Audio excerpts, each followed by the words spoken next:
The objective for this podcast is that you will be able to define what makes a substance a mineral and determine whether a sample is a mineral or not. So the ultimate goal is that when you're looking at something, you can say whether it's a mineral or not a mineral.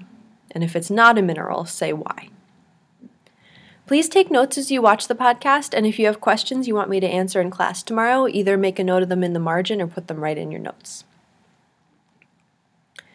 There are 5 criteria that make something a mineral, and we'll go through them in order. First, it has to be naturally occurring. So that means not man-made. Minerals are something that we find naturally in the Earth's crust.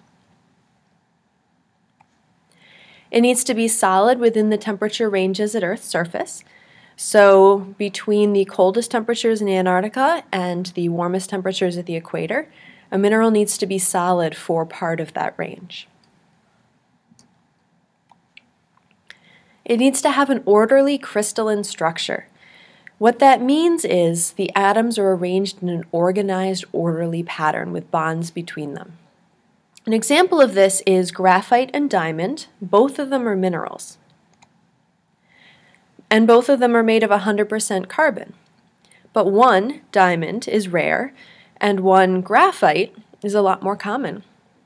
So why do they have different properties? It comes down to their crystalline structure. On the left, you can see a picture of a diamond, and below it, a diagram of the crystalline structure of diamond, showing that the carbon atoms are each bonded to 4 others. So that's how those atoms are arranged in their orderly crystalline structure. For graphite, on the right, you can see how each carbon bonds to 3 others in a sheet shape.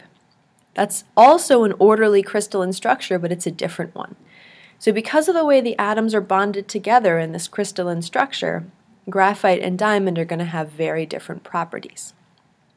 So that's an example of 2 materials that have a crystalline structure, but how the crystalline structure can make those materials have very different properties.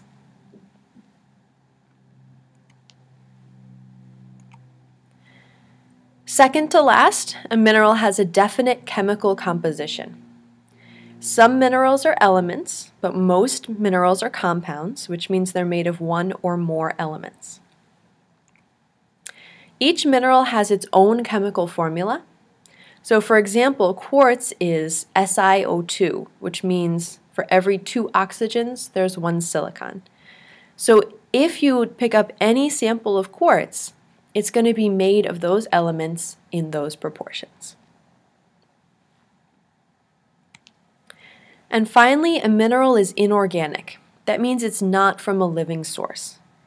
So not only is it naturally occurring, but it also needs to be produced not from a living source.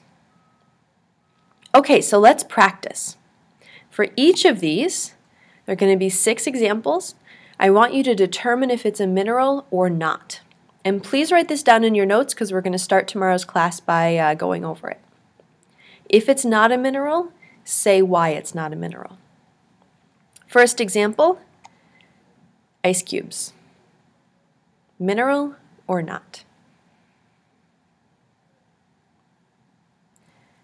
Second example, sugar. Mineral or not?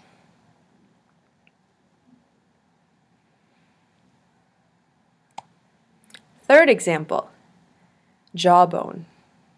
Mineral or not?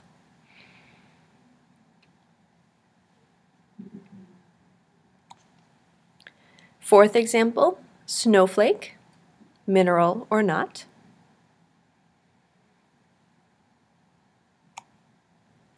Fifth example, glass.